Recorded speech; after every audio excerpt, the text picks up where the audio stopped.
Assalamualaikum warahmatullahi wabarakatuh. Perkenalkan, nama saya Elda Anaya Farani. Saya mahasiswi dari Universitas Islam Negeri Sultan Taha Saifuddin Jambi dengan nomor induk 5011800064. Di sini saya akan membahas tentang belanja negara. Belanja negara. Belanja negara adalah kewajiban pemerintah pusat yang diakui sebagai pengurangan nilai kekayaan bersih. Belanja negara terbagi menjadi dua, yaitu belanja pemerintah pusat dengan belanja pemerintah daerah.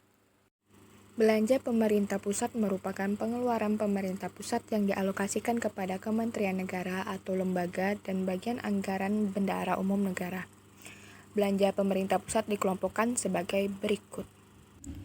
Belanja pegawai, yaitu kompensasi terhadap pegawai baik dalam bentuk uang ataupun barang yang harus dibayarkan kepada pegawai pemerintah, contohnya kepada PNS.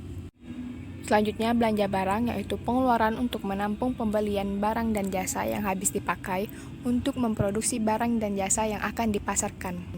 Lalu ada belanja modal yang digunakan dalam rangka memperoleh dan menambah aset tetap dan lainnya yang memberi manfaat lebih dari satu periode akuntansi. Pembayaran bunga utang, yaitu pengeluaran pemerintah untuk pembayaran bunga yang dilakukan atas kewajiban penggunaan pokok utang, baik utang dalam negeri maupun utang luar negeri yang dihitung berdasarkan posisi jangka pendek dan posisi jangka panjang. Lalu ada subsidi, yaitu anggaran yang diberikan pemerintah kepada perusahaan negara, lembaga pemerintah, dan lain-lain untuk memproduksi, menjual, mengekspor, impor barang dan jasa untuk memenuhi hajat hidup orang banyak, agar nantinya harga jualnya dapat dijangkau oleh masyarakat.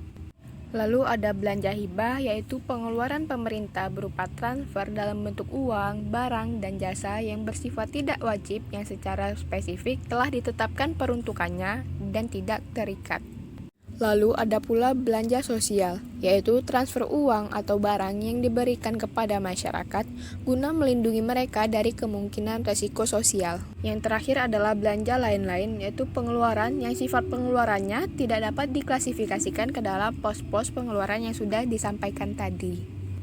Selanjutnya masuk ke belanja pemerintah daerah, yaitu bagian dari belanja negara dalam rangka membiayai pelaksanaan desentralisasi fiskal berupa dana perimbangan, dana otonomi khusus, dan dana penyesuaian. Dana perimbangan adalah dana yang bersumber dari pendapatan APBN yang dialokasikan kepada daerah untuk mendanai kebutuhan daerah dalam rangka desentralisasi. Dana ini terdiri dari 3 jenis, yaitu dana alokasi umum, dana alokasi khusus, dan dana bagi hasil. Dana otonomi khusus yaitu bantuan hibah pemerintah pusat kepada pemerintah provinsi tertentu. Dana ini diberikan pemerintah pusat sebagai konsekuensi status otonomi khusus. Ada 3 provinsi dengan status otonomi khusus, yaitu Provinsi Papua, Papua Barat, dan Provinsi Aceh. Yang terakhir adalah dana penyesuaian. Dana ini dialokasikan untuk membantu daerah dalam rangka melaksanakan kebijakan tertentu pemerintah dan DPR sesuai dengan perundang-undangan yang berlaku. Contohnya, tunjangan provinsi guru, bantuan operasi sekolah, dan dana intensif daerah. Selanjutnya adalah jenis-jenis pengeluaran negara menurut sifatnya. Yang pertama adalah pengeluaran investasi, yaitu pengeluaran yang ditunjukkan untuk menambah kekuatan dan ketahanan ekonomi negara di masa yang akan datang. Contohnya, pembangunan tol, pelabuhan, bandara, dan lain-lain. Selanjutnya adalah pengeluaran kesejahteraan rakyat, yaitu pengeluaran yang mempunyai pengaruh langsung terhadap kesejahteraan masyarakat. Contohnya, subsidi, bantuan langsung tunai, bantuan korban bencana, dan lain-lain. Selanjutnya adalah pengeluaran penghematan masa depan, yaitu pengeluaran yang tidak memberikan manfaat langsung, tetapi bila dikeluarkan saat ini akan mengurangi pengeluaran pemerintah yang lebih besar. Contohnya kesehatan, pendidikan, dan lain-lain.